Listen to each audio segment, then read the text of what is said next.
You're watching BBC News. Very good to have you with us. The latest headlines.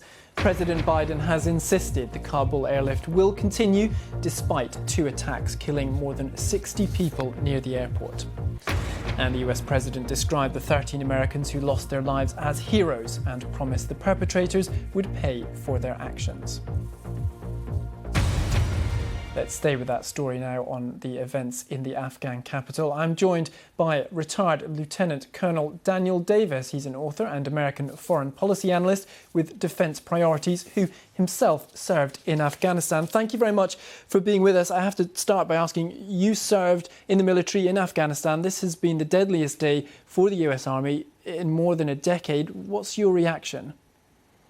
Yeah, I mean, it's really anguishing. I was actually in Afghanistan exactly 10 years ago in August of 2011 when a Chinook helicopter crashed and 30 Americans lost their lives all at once. And this is the next deadliest day that we've had in that entire 20 years of war. And it's a tough one. I'm not lying. It's anytime you've been there, everybody in uniform, it feels like you're their brother. And especially as a kinsman of our country, it's a tough day.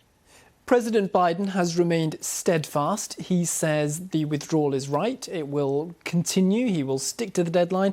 And he says he has given the military all the support it needs. Do you agree with that?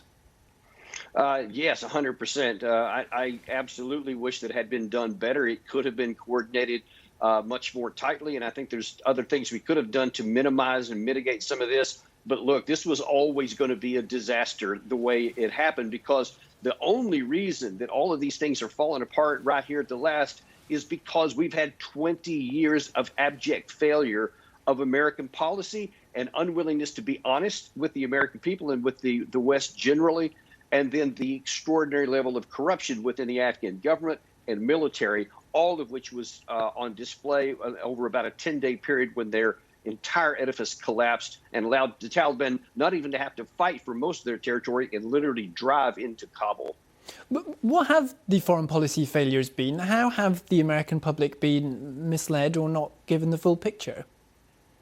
Well, so I first served there in 2005 and 2006, and then again in 2010 and 2011, and I saw firsthand on the ground exactly why this would fail, and as did several others, and that's namely because the Afghan military were not being trained to a level where they could stand on their own. We were trying to train them where they had to depend upon us.